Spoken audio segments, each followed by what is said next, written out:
ایسا میں مسالت اور احتیاط کے طور پر کہہ رہا ہوں، اس لیے کہ ہم چاروں کا کٹھے سرائے کے پاس سے گزرنا یاد رکھنا ہمارے لیے خطرات بھی پیدا کر سکتا ہے۔ علی مردان اور غازی بیگ دونوں نے ناصر الدین اور ایبا کی اس تجویز سے اتفاق کیا۔ پھر علی مردان اور غازی بیگ نے دونوں کو خدا حافظ کہا اور شہر کی شمالی دروازے کی طرف بولی لی، جبکہ ناصر الدین تمران اور ایبا دونوں بائیں جانب مڑ کر شہر کے مشرقی حصے کا رخ کر رہے تھے۔ ملتان ایک قدیم تاریخی شہر تھا۔ البرونی اپنی کتاب الہند میں لکھتا ہے کہ اس کا قدیم اور اصل نام کشف پورا تھا، کیونکہ یہ شہر برونی حملہ آوروں کے ہاتھوں بار بار تباہ ہوتا رہا، بار بار اجڑتا رہا، اس لیے اس کا نام بھی اسی لحاظ سے بدلتے رہے۔ کبھی اس کا نام ہنس پورا رہا، کبھی بھاگپور، کبھی نصب پورا، کبھی مورستان پورا، کبھی پریلا پور، کبھی ملتان بھی رہے ہیں۔ 150 عیسوی میں ٹولوی نام کا اسکندریہ کا ایک مشہور جغرافیہ دان گزرا ہے۔ وہ اپنے نقشہ میں ملتان شہر کا نام کیسریا بتاتا ہے، جبکہ سرالنگزڈر برنر کا قول ہے کہ انہوں نے اس شہر کا نام ملیتھان سنا ہے۔ ممکن ہے کہ انہی ناموں سے بگڑ کر کوئی نام ملتان ہو گیا ہو۔ سن 325 عیسوی میں اسکندر اعظم نے یہاں کی آبادی کو تباہ و برباد کیا اور 470 عیسوی سے 550 تک سفید ہن اس شہر پر برسر اقتدار ہے۔ سن 550 کے بعد مہاراجہ بکرما جیت نے سفید ہنوں سے اس شہر چھین لیا۔ تاریخ سے پتہ چلتا ہے کہ یہاں راجہ سہیس رائے کی بھی حکومت تھی اور 631 عیسوی میں یہاں ایک برہمن چھچھ نامی نے شہر پر قبضہ کر لیا تھا۔ کہتے ہیں 10ویں صدی عیسوی میں یہاں ایک لوتی خاندان برسر اقتدار آیا۔ اسی خاندان کے عہد میں کرامتیوں کے ایک اہم پیروکار عبداللہ کرامتی نے بھی اس شہر پر حملہ کیا اور اسے فتح کر لیا تھا۔ لودھی خاندان کمزور تھا، کرامتیوں کا مقابلہ نہیں کر سکتا تھا، لہذا انہوں نے کرامتیوں کی اطاعت قبول کر لی۔ ساتھ ہی ساتھ انہوں نے کرامتیوں کا مذہب بھی قبول کر لیا تھا۔ کرامتی جہاں بھی وارد ہوتے، ان کی لوٹ مار سے ہنستے مسکراتے شہر طواف اور ملوکی کا شکار ہو جایا کرتے تھے اور انہی کی تباہی اور بربادی کے آثار صدیوں تک باقی رہتے۔ لودھی خاندان کے بعد جب سلطان محمود غزنوی کا باپ سبکتگین حکمران بنا تو اس شہر پر وہ حملہ آور ہوا۔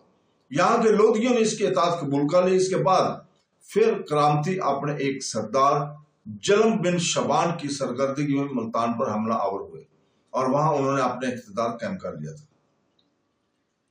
یہاں کرامتیوں اور باطنیوں کا اقتدار اس قدر بڑا اور ان کی ظلم اور ستم میں اس قدر اضافہ ہوا تھا کہ 1042 عیسوی میں آخر سلطان محمود غزنوی نے ملتان کا رخ کیا۔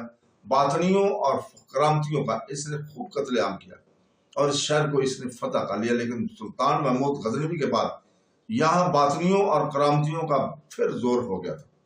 بہرحال علی مردان اور غازی بیگ تو شہر پناہ کے شمالی دروازے سے شہر میں گھس گئے، جبکہ ایبا اور ناصر الدین تمران نے شہر کے مشرقی حصے کا رخ کیا۔ ایک سرائے تلاش کرنے میں انہیں کوئی دقت پیش نہ آئی۔ سرائے کے باہر ہی ایک جگہ ناصر الدین تمران نے اپنے گھوڑے کو روک دیا۔ اس کی طرف دیکھتے ہوئے ایبا نے بھی اپنے گھوڑے کو باگی کھینچ لی تھی۔ اس پر ایبا کو مخاطب کرتے ہوئے ناصر الدین تمران کہنے لگا، سن میرے ننھے ساتھی، سرائے سامنے دکھائی دے رہی، اس میں داخل ہونے اور قیام کرنے سے پہلے ہمیں آپس میں اپنی شناخت کا مکمل صلاح مشورہ کر لینا چاہیے۔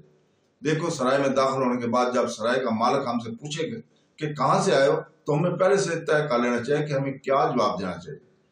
میرے ننھے بھائی، میں جانتا ہوں کہ تم عقل مند ہو، سیانے ہو، حرب و ضرب کے ہنر بھی رکھتے ہو۔ پہلے تم کہو کہ ہمیں کیا کرنا چاہیے۔ جواب میں ایبا نے اپنے ماتھے پر ہاتھ رکھ کر کچھ دیر تک سوچا، پھر ناصر الدین کی طرف دیکھتے ہوئے کہنے لگا، میرے محترم بھائی، میں سمجھتا ہوں کہ ہمیں جھوٹ نہیں بولنا چاہیے۔ جو بھی ہم سے پوچھے کہ ہم کہاں سے آئے، صاف بتا دینا چاہیے کہ ہم مغرب سے آئے ہیں، بلکہ ہم یہ کہہ دیں کہ ہم غزنی کے رہنے والے ہیں، غزنی سے ہی آئے اور مختلف شہروں کی تاریخی مقامات دیکھنے کے لیے نکلے ہیں۔ بنیادی طور پر ہم سیاح ہیں۔ اگر کوئی مزید سوال کرے تو تمران میرے بھائی، ہم یہ کہہ سکتے کہ ہم ایبا کو رک جانا پڑا، اس لیے کہ اس کے بات کاٹتے ہوئے ناصر الدین تمران بول اٹھا تھا، میرے سیاہ بھائی، پہلے میری بات سنو، یہ کہنے میں حرج تو کوئی نہیں ہے کہ ہم سیاہ ہیں، اس سے بہت سی باتیں چھپ جائیں گی۔ اگر کوئی ہم سے سوال کرے کہ اگر تم سیاہ ہو تو کون کون سا شہر دیکھ کر آئے ہو؟ ناصر الدین تمران کی خاموش ہونے پر ایبا مسکراتے ہوئے کہنے لگا، نہ یہ سوال مشکل ہے اور نہ اس کا جواب ناممکن ہے۔ اگر کوئی ہم سے پوچھتا ہے کہ ہم نے سیاہی میں کیا کیا دیکھا ہے، کچھ دیکھا ہے، تو ہم صاف کہیں گے ہم غزنی سے سیدھے ادھر آئے ہیں، پہلے ملتان اچ شہر دیکھیں گے، اس کے بعد واپس جائیں گے، اور ہم نے سنا ہے کہ دریا چناب کے کنارے بڑی تاریخی اہمیت کا شہر سودرا ہے، اسے دیکھیں گے، اس کے بعد واپس اپنے علاقے کی طرف چل جائیں گے۔ میرے خیال میں ایسا کرنے میں کوئی حرج بات اور حرج نہیں ہے۔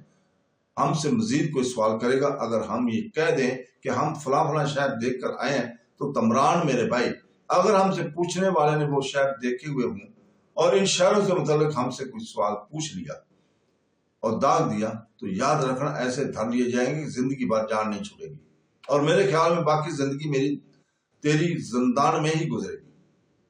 ایبا کی اس گفتگو کے جواب میں ناصر الدین تمران نے ایک کہکا لگایا، پھر کہنے لگا، ایبا تمہاری باتیں بڑی قیمتی ہوتی ہیں، جہاں تم ایک بے نظیر تیر انداز، ایک لاجواب تیز زن ہو، وہاں میرے ننھے بھائی تم عقل مند بھی ہو۔ تمہاری تجویز کو میں پسند کرتا ہوں، جو کچھ تم نے کہا ایسا ہی کہیں گے۔ اب آؤ نہ ڈر اور بے دھڑک ہو کر سرائے میں داخل ہوتے ہیں۔ ناصر الدین تمران کے ان الفاظ سے ایبا ہنس دیا تھا، پھر دونوں خوش خوش سرائے میں داخل ہوئے۔ پہلے سرائے کے مالک کے پاس آئے، اسے بتایا کہ وہ سیاہ ہیں، غزنی سے آئے ہیں، ملتان اور اچ دیکھنا چاہتے ہیں۔ ان کے اس انکشاف پر سرائے کا مالک بڑا خوش ہوا اور اپنے ملازم کو بلا کر ان کے گھوڑوں سے سامان اتروا کر گھوڑوں کو استقبل کی طرف بھجوا دیا۔ ان دونوں کو رہائش کے لیے کمرہ دیا اور دونوں اپنا سامان اٹھا کر اس کمرے میں منتقل ہو گئے۔ چند ہفتوں تک انہوں نے اسی سرائے میں قیام کیے رہے، ملتان شہر اور اس کے گرد و نواح میں گھومتے رہے، حالات کا جائزہ لیتے رہے، جو کوئی بھی پوچھتا اور وہ سیاہ بتاتے تو لوگ ان کی طرف سے مطمئن ہو جاتے۔ اس دوران ان دونوں کا علی مردان اور غازی بیگ سے بھی برابر رابطہ رہا۔ ملتان شہر اور گرد و نواح کا جائزہ لینے کے بعد دونوں نے آخر اچ شہر کا رخ کیا، اس لیے کہ غازی خان اور علی مردان نے انہیں بتایا تھا کہ اچ شہر میں جو ہندوؤں کا تہوار منعقد ہوتا ہے، اس کی منعقد ہونے میں چند دن ہی رہ گئے ہیں۔ ایبا کو چونکہ اس تہوار میں نہر والا کے راجہ کی اس راجکماری سے تیر اندازی کا مقابلہ کرنا تھا، لہذا ناصر الدین تمران اور ایبا دونوں نے ملتان سے نکل کر اچ کا رخ کیا۔ جس دن وہ اچ شہر کی طرف روانہ ہوئے تھے، ان دونوں سے صلاح مشورہ کرنے کے بعد اس نے اگلے روز علی مردان اور غازی بیگ بھی ملتان سے اچ کا رخ کر گئے تھے۔ اچ ایک قدیم اور پرانا تاریخی شہر ہے۔ بہاولپور سے جنوب مغرب کی طرف 38 میل کے فاصلے پر پنجنت کے سنگم پر یہ واقع ہے۔ اس کا نام غالباً قصبہ کے اونچے ہونے یعنی بلندی کی وجہ سے پڑا تھا۔ ایک روایت کے مطابق یہاں قدیم ہندوؤں کی دیوی اوشا کا مندر تھا، اور دوسری روایت کے مطابق راجہ ہود کے ایک والی چچ نے یہاں ایک تالاب کھدوایا تھا۔ اس کی مٹی سے جو ٹیلا تیار ہوا، اس پر بسنے والے شہر کا نام اچ پڑا۔ مسلمانوں کی روایت کے مطابق ایک شخص جلال الدین شیر شاہ ترکستان سے یہاں آئے، انہوں نے یہاں ایک قلعہ تعمیر کرایا اور اس شہر کا نام اچ یعنی بلند رکھا۔ مشہور مورخ مسلمان مورخ ابن بطوطہ اچ شہر سے متعلق کہتا ہے کہ یہ دریائے سندھ کے کنارے واقع ایک بہت بڑا اور خوبصورت شہر ہے، بازار عمدہ اور عمارتیں خوبصورت ہیں۔ اس کا یہ کہنا مبالغہ میز نہیں، آج بھی یہاں کی آب و ہوا صحت مند ہے، البتہ پرانا شہر ہونے کی وجہ سے مندروں اور مزاروں اور مقبروں کے سلسلے دور دور تک پھیلے ہوئے ہیں۔ یہ ساری چیزیں اس کی سابقہ عظمت کی گواہی دیتی ہیں۔